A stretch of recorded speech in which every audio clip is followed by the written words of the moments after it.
Physical ಇಂಜುರೀಸ್ಗಳನ್ನ ಈಸಿಯಾಗಿ ಕಂಡುಹಿಡಿತೀವಿ, ಸ್ಕ್ಯಾನರ್ಸ್ಗಳಿವೆ, ಮಷಿನ್ಸ್ಗಳಿವೆ. But how to find out the emotional injuries when a team defeats? ಭಾರತದ ತಂಡ ಫೈನಲ್ ಸೋತಾಗ ಆ ತಂಡದ ಆಟಗಾರರು ಕಣ್ಣೀರು ಹಾಕುವುದು, ಅದು ಒಂದು ಇಂಜುರಿ. ಆಕ್ಚುಲಿ ಒಳಗಡೆ ಯಾವ ಸೆಲ್ ಇಂಜುರಿ ಆಗಿದೆ ಅಂತ ನಮಗೆ ಕಂಡುಹಿಡಿಯಕ್ಕಾಗಲ್ಲ, but there is an injury. These are very vital things we need to understand at this point of time. The world is behind. ಸಾಕಷ್ಟು ಸಂಶೋಧನೆಗಳು ನಡೀತಾ ಇದೆ. ಹಾಗಿದ್ರೆ ಇಂಜುರೀಸ್ಗಳನ್ನ ಅರ್ಥ ಮಾಡ್ಕೊಳ್ಳೋದು ಹೇಗೆ? ಅದಕ್ಕೆ ಸ್ಪೋರ್ಟ್ಸ್ ಸೈಂಟಿಸ್ಟ್ಗಳು ಕೆಲಸ ಮಾಡ್ತಾ ಇದ್ದಾರೆ. This is a new vista in physical education. ಸೈಂಟಿಸ್ಟ್ಗಳು ಬರೀ ಸೈನ್ಸ್ ಅಲ್ಲಿ ಅಷ್ಟೇ ಇಲ್ಲ, ಈಗ ಸ್ಪೋರ್ಟ್ಸ್ ಅಲ್ಲೂ ಸೈಂಟಿಸ್ಟ್ಗಳಿದ್ದಾರೆ. ಅವರು they are finding out the innovative technologies, innovative techniques, methods, strategies. ಅವೆಲ್ಲವುಗಳನ್ನ ಕಂಡುಹಿಡಿತಾ ಇದ್ದಾರೆ ವೈಜ್ಞಾನಿಕವಾಗಿ. ಅದರ ಜೊತೆಗೆ ಈ ಇಡೀ ಸ್ಪೋರ್ಟ್ಸ್ ಅಂತ ನೀವು ಬೇರೆ ಬೇರೆ ರಂಗಗಳ ಜೊತೆ ಹೊಂದಿಕೊಂಡು ನೋಡಿದಾಗ there is a big relationship between different subjects and different streams also. If you want to be thorough in sports education means you need to understand the sports biomechanics. You need to understand thoroughly the sports nutrition, the sports medicine, the sports psychology, the sports sociology, the sports biochemistry, the sports journalism, the sports management. ನಾನು ಬರೀ sports ಅನ್ನ ಮಾತ್ರ ಕಲಿತೀನಿ actually ಅಂದ್ರೆ ನಡೆಯಲ್ಲ. ಈ ಎಲ್ಲ ಏರಿಯಾಗಳಲ್ಲೂ ನಿಮ್ಮ ನಾಲೆಜ್, ನಿಮ್ಮ ಸ್ಕಿಲ್ಸ್ಗಳು ಸ್ಟ್ರಾಂಗ್ ಆಗಿರಬೇಕು. That's the reason why they have organized this workshop. ಬರೀ ಸಿಲೆಬಸ್ ಓದ್ಕೊಳ್ತೀನಿ ನಾನು, ನನಗೆ ಮೆಡಿಸಿನ್ ಬಗ್ಗೆ ಗೊತ್ತಾಗಲ್ಲ. No, you have to learn it. ಸಾಕಷ್ಟು ಬಾರಿ ಇಂಟರ್ವ್ಯೂಸ್ಗಳಲ್ಲಿ ನಾನು ಮತ್ತೆ ವೆದರ್ನ ಕೊಡುವವರು ಮತ್ತೆ ವಿರೂಪಾಕ್ಷ ಅವರು ಪ್ರಶ್ನೆಗಳನ್ನು ಕೇಳ್ತಿದ್ದೆ. Actually basically what are the kinds of muscles we are having in the body, how the bones are in coordination with that muscle for performing a particular task is to be understood properly by the sports subjects now. So ಹಾಗಾಗಿ ಎಲ್ಲವನ್ನ assess ಮಾಡೋದು, ಎಲ್ಲವನ್ನ ಅರ್ಥ ಮಾಡಿಕೊಳ್ಳುವಂತ ಪ್ರಮೇಯ ನಮಗೆ ಈಗ ಬಂದಿದೆ. ಹಾಗಾಗಿ ಈ ತರದ ವರ್ಕ್ಶಾಪ್ಗಳು ನಮಗೆ ಹೆಲ್ಪ್ ಮಾಡ್ತಾರೆ. ನಮ್ಮ ನಾಲೆಜ್ ಯಾವ ಲೆವೆಲ್ ಇದೆ, ಬರೀ ನನಗೆ ಸ್ಕಿಲ್ಸ್ ಇಲ್ಲದ್ರೆ ಮಾತ್ರ ಸಾಕ ಅಥವಾ ಸ್ಕಿಲ್ಸ್ ಜೊತೆ ಎಲ್ಲಾ ವಿಷಯದ ಬಗ್ಗೆ ನನಗೆ ಜ್ಞಾನ ಇರಬೇಕು ಅನ್ನುವಂಥ ಅಂಶಗಳು ನಮ್ಗೆ ಗೊತ್ತಾಗುತ್ತೆ. ಬಹಳ ವಿಶೇಷವಾಗಿ ಸ್ಪೋರ್ಟ್ಸ್ ಜರ್ನಲಿಸಂ ಕೂಡ ತುಂಬ ಕಾಂಟ್ರಿಬ್ಯೂಟ್ ಮಾಡ್ತಾ ಇದೆ. ನೋಡಿ, ಒಂದು ಮ್ಯಾಚ್ ಅನ್ನ ಗೆದ್ದ ಮೇಲೆ ಇಂಟರ್ವ್ಯೂ ಮಾಡ್ತಾರೆ. ಆಕ್ಚುಲಿ ಸೋತ ಟೀಮ್ ಕ್ಯಾಪ್ಟನ್ ಇಂಟರ್ವ್ಯೂ ಮಾಡ್ತಾರೆ. This is a part of sports now. What is their feeling at that point of time? What may be the reasons for the defeat? What may be the reasons for the win? ಎಲ್ಲದಕ್ಕೂ answers ಕೊಡ್ತೀವಿ. So ಹಾಗಾಗಿ ಈ ಎಲ್ಲ ರಂಗಗಳಲ್ಲಿ ಜ್ಞಾನವನ್ನು ಹೊಂದೋದು ಬಹಳ ಮುಖ್ಯ ಆಗುತ್ತೆ. ಅದಕ್ಕೆ ಈ ಸ್ಪೋರ್ಟ್ಸ್ ಅನ್ನುವಂಥದ್ದು ಒಂದು ಪ್ರೊಫೆಷನಲ್ ಅಪ್ರೋಚ್ ಆಗಿ ನಾವು ತಗೋತಾ ಇದ್ದೀವಿ. It is not just the knowledge which you are taking. We have to be the professionals in that profession, and unless and until we become professionals, we cannot gain the mastery of that particular content and the skills. So that's the reason why ನೀವು professional ಕೋರ್ಸ್ಗಳು ಕೂಡ ಬಹಳ ಮುಖ್ಯ ಆಗಿದೆ. ಆ ಥರದಲ್ಲೂ ಕೂಡ ಈ workshop ನಮಗೆ ತುಂಬಾ ಸಹಾಯವನ್ನು ಮಾಡುತ್ತೆ. ಅದರ ಜೊತೆಗೆ we will be having 4 types of injuries. ನಿಮ್ಮ ಟ್ರೈನರ್ ನಿಮ್ಗೆ ಹೇಳ್ತಾರೆ, ಜೊತೆ ನಿಮಗೆ ಗೊತ್ತಿರ್ಬೋದು. Skin injuries, normally we will be having bone injuries, tissue injuries and joint injuries.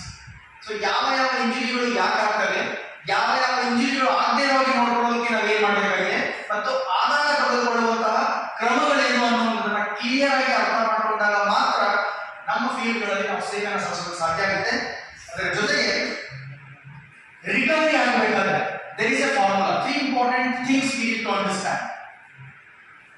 We must have patience. ಇಂಜುರೀಸ್ಗಳು ಎಲ್ಲರಿಗೂ ಆಗ್ತವೆ, ಯಾವಾಗ ಆಗ್ತದೆ ಗೊತ್ತಿಲ್ಲ ಅಂತ ಹೇಳಿದೆ ನಾನು. ಬಟ್ ಆದಾಗ ತಾಳ್ಮೆಯನ್ನು ಕಳ್ಕೊಳ್ಳೋದಿಲ್ಲ. ಆ ತಾಳ್ಮೆ ನಮ್ಮ ಹತ್ರ ಇರಬೇಕಾಗುತ್ತೆ. ಎರಡನೇದು ವೆರಿ ಇಂಪಾರ್ಟೆಂಟ್ ಥಿಂಗ್, ಪರ್ಸಿಸ್ಟೆನ್ಸ್. ನಿರಂತರವಾಗಿರ್ತಕ್ಕಂತಹ ಶ್ರಮವನ್ನು ನಾವು ಹಾಕಬೇಕಾದ್ರೆ ಹೋಗಲಾಡಿಸಬೇಕು. And the third important thing is positive. How we look into that. ನಾನು ಇದರ ಹೊರಬಂದು ಮತ್ತೆ ನನ್ನ ಫೀಲ್ಡ್ ಇಳಿತೀನಿ ಅನ್ನುವಂತಹ ಔಟ್ಲುಕ್ ಅನ್ನು ಇಟ್ಕೊಂಡು ನಾವು ಈ ಇಂಜುರೀಸ್ಗಳನ್ನ ಅರ್ಥ ಮಾಡ್ಕೊಂಡು ಹೋದ್ರೆ ಖಂಡಿತವಾಗಲೂ ನಾವು ಸಕ್ಸಸ್ ಆಗ್ತೇವೆ. ಅದಕ್ಕೆ ಪೂರಕವಾಗಿ ಗಜಾನನ ಪ್ರಭು ಸಾಕಷ್ಟು ಅಂಶಗಳನ್ನು ಹೇಳಿದ್ರು ನಮಗೆ ಇಂಟ್ರೊಡ್ಯೂಸ್ ಮಾಡೋದಕ್ಕೆ. ಈಸ್ ಗುಡ್ ಅಟ್ ಟೆಕ್ನಾಲಜಿ ಅಂತ. Yes, I have gone through a lot of technological innovations which are taking place in physical education now. We are having the wearable technologies. Earlier we couldn't have that. ಪ್ರತಿಯೊಂದು ವಾಚಲ್ಲೂ ಕೂಡ ನಮ್ಮ technology ಇದೆ. ಆ ವಾಚನ್ನು ಬಳಸ್ತಾ ಇದ್ದೀವಿ. ನಿಮ್ಮ heart beat ಎಷ್ಟಿದೆ, ನಿಮ್ಮ ಹೆಜ್ಜೆಗಳು ಎಷ್ಟಿದೆ, ಎಷ್ಟು ಕ್ಯಾಲೋರೀಸ್ ಅನ್ನು ಬರ್ನ್ ಮಾಡ್ತೀವಿ, ಯಾರು ಹೇಳೋ ಅವಶ್ಯಕತೆ ಇಲ್ಲ. Technology it's helping us. And ಅಥ್ಲೆಟಿಕ್ಸ್ಗಳು ಎಷ್ಟು ಚೆನ್ನಾಗಿ ಟೆಕ್ನಾಲಜಿ ಟ್ರೈನಿಂಗ್ ಅಲ್ಲಿ they know their speed, they know their acceleration, they know their exactness. ಯಾವುದೇ ಫೀಲ್ಡ್ ತಗೊಳ್ಳಿ, ಕ್ರಿಕೆಟ್ ಆಗಿರಲಿ, ಅಥ್ಲೆಟಿಕ್ಸ್ ಆಗಿರಲಿ, ಫುಟ್ಬಾಲ್ ಆಗಿರಲಿ, ಯಾವುದೇ ಸ್ಪೋರ್ಟ್ಸ್ ಅನ್ನು ತಗೊಂಡು ಕೂಡ ಎಲ್ಲರೂ ತಮ್ಮ ಟ್ರೈನಿಂಗ್ ಅವಧಿಯಲ್ಲಿ ಈ ಟೆಕ್ನಾಲಜಿಗಳನ್ನ ಬಳಸ್ಕೊಳ್ತಾ ಇರೋದನ್ನ ನಾವು ಕಾಣ್ತಾ ಇದ್ದೀವಿ. So you need to understand it clearly what kind of technological gadgets and techniques we are having so that we can use it in our training. ಇದು ಬಹಳ ಮುಖ್ಯ. ನಾನು ಬಳಸದೇ ನಾನು ಮಾಡ್ತೀನಿ ಅಂತ ಹೇಳಕ್ಕಾಗಲ್ಲ. ನೀವು ಬಳಸ್ಕೋಬೇಕು, ಬಳಸಿಕೊಳ್ಳುವಂತಹ ಕಲಿಗೂ ನೀವು ಕಲಿಬೇಕು. ಅದರ ಜೊತೆಗೆ ನೀವು ಯಾರಿಗಾದ್ರೂ ಟ್ರೈನಿಂಗ್ ಕೊಡ್ತೀನಿ ಅಂದ್ರೂ ಕೂಡ ಅವುಗಳ ಬಳಕೆಯನ್ನ ಮಾಡಿಕೊಳ್ಳೋದು ಬಹಳ ಸೂಕ್ತವಾಗಿರ್ತಕ್ಕಂಥ. ಅದರ ಜೊತೆಗೆ there are lot of mobile applications. ಬರೀ ವಾಚ್ ಅಷ್ಟೇ ಅಲ್ಲ, ಮೊಬೈಲ್ ಅಪ್ಲಿಕೇಶನ್ಸ್ ಅಲ್ಲೂ ನಿಮ್ಗೆ ಸಾಕಷ್ಟು ಇದೆ. ನಿಮಗೆ ಟ್ರೈನಿಂಗ್ ಕೊಡೋದಕ್ಕೆ ಮತ್ತು ನಿಮ್ಮ ಬಾಡಿ ಎಲಿಮೆಂಟ್ಸ್ ಅನ್ನು ಅರ್ಥ ಮಾಡ್ಕೊಳ್ಳೋದಕ್ಕೆ ಎಲ್ಲವೂ ಕೂಡ ಈಗ ಮೊಬೈಲ್ ಅಪ್ಲಿಕೇಶನ್ಸ್ಗಳಿವೆ. ಸಾಕಷ್ಟು ಮೊಬೈಲ್ ಅಪ್ಲಿಕೇಶನ್ಸ್ಗಳು ಮನೆಯಲ್ಲೇ ಓಪನ್ ಮಾಡಿಕೊಂಡು ತರಬೇತಿನ ತೆಗೆದುಕೊಳ್ತಾ ಇರೋದು ನಾವು ಕಾಣ್ತಾ ಇದ್ದೀವಿ. 30 ದಿನದ ತರಬೇತಿ, 15 ದಿನದ ತರಬೇತಿ, ಕದ್ದು ನೋಯಿದ್ರೆ ಈ ಎಕ್ಸರ್ಸೈಸ್ಗಳನ್ನ ಮಾಡಿ, ಸೊಂಟ ನೋಯಿದ್ರೆ ಈ ಎಕ್ಸರ್ಸೈಸ್ಗಳನ್ನ ಮಾಡಿ. And you should know what kind of applications are there. ಅದು ಸರಿಯಾಗಿದ್ರೆ ಅದನ್ನ ಪ್ರಮೋಟ್ ಮಾಡಿ. If they are not good, tell that this is not good. That is your responsibility. ಯಾಕಂದ್ರೆ ಸಮಾಜಕ್ಕೆ ನಿಮ್ಮ ಅವಶ್ಯಕತೆ ತುಂಬಾ ಇದೆ. ಈಗ ನಾನು ಇತ್ತೀಚೆಗೆ ಒಬ್ಬ ಫಿಸಿಯೋಥೆರಪಿಸ್ಟ್ ಹತ್ರ ಹೋಗಿದ್ದೆ, ಚಳಿ ಡಾಕ್ಟರ್ ವರುಣ್. ಅವರು ಇನ್ನೊಂದು 5 ವರ್ಷ ಆದ್ಮೇಲೆ ಸರ್ ಹೆಚ್ಚು ಕಡಿಮೆ ಎಲ್ರಿಗೂ ಫಿಸಿಯೋಥೆರಪಿ ಬೇಕಾಗುತ್ತೆ ಅಂತ ಹೇಳ್ತೀವಿ. ಆಲ್ರೆಡಿ ಟ್ರೆಂಡ್ ಅಲ್ಲಿ ನೀವು ಯಾವುದೇ ಪ್ರೊಫೆಷನ್ ತಗೊಳ್ಳಿ, ಇಂಜಿನಿಯರ್ಸ್ ಆಗಿರಲಿ, ಡಾಕ್ಟರ್ಸ್ ಆಗಿರಲಿ, ಟೀಚರ್ಸ್ ಆಗಿರಲಿ, ಎಲ್ಲರಿಗೂ ಅದು ಬೇಕೇ ಬೇಕು. ಯಾಕಂದ್ರೆ ಓದುವಂತಹ ಮಕ್ಕಳು ಕೂಡ ಒಂದೇ ತರದಲ್ಲಿ ಕುತ್ಕೊಂಡು ಓದ್ತಾ ಇದ್ದಾರೆ. ಅವರಿಗೆ ಮುಂದಿನ ದಿನಗಳಲ್ಲಿ ಕತ್ತು ಬಂದೇ ಬರುತ್ತೆ. ಈ clearly mention that 5th and 6th ಬೋನ್ ಏನಿದೆ ನಮ್ಮ ಸ್ಪೈನಲ್ ಕಾರ್ಡ್, ಅದು ಸವಿತಾ ಇದೆ ಇರೋದು. ನಾವು ಮೊಬೈಲ್ ಅನ್ನ ಕೆಳಗೆ ಇಟ್ಕೊಂಡು ನೋಡ್ತೀವಿ, ತಪ್ಪು ಅಂತ ಹೇಳಿದ್ರೆ ಮೊಬೈಲ್ ಅನ್ನ ಹೀಗೆ ಇಟ್ಕೊಂಡು ನೋಡ್ತೀವಿ. This is a common thing I am telling you, which means everyone need to know. ಮುಂದಿನ ದಿನಗಳಲ್ಲಿ ಇದು ಪಠ್ಯಕ್ರಮದ ಭಾಗವಾಗಿದ್ದು ಇದು ತಪ್ಪಾಗಿಲ್ಲ ಅನ್ಸುತ್ತೆ ನನಗೆ. ಮಕ್ಕಳು ಇವತ್ತಿಗೆ ನೋಡಿ ಮೊಬೈಲ್ ಅನ್ನು ಹ್ಯಾಕ್ ಬಳಸ್ತಾ ಇದ್ದಾರೆ ಅಂತ ಹೇಳಿ ಟಿವಿ ಒಳಗಡೆ ಕೂತ್ಕೊಳ್ತಾರೆ. ಈವನ್ ಕಂಟಿನ್ಯೂಸ್ ಆಗಿ ನೀವು ಪುಸ್ತಕವನ್ನು ಹಿಡ್ಕೊಂಡು ಓದಿದ್ರು ಕೂಡ ನಿಮ್ಮ ಕತ್ತಿನ ಬೋನ್ ಸರಿಯುತ್ತೆ ಅಂತ ಹೇಳಿದ್ರು. Which means we don't know how to sit, how to read, how to use our muscles and bones.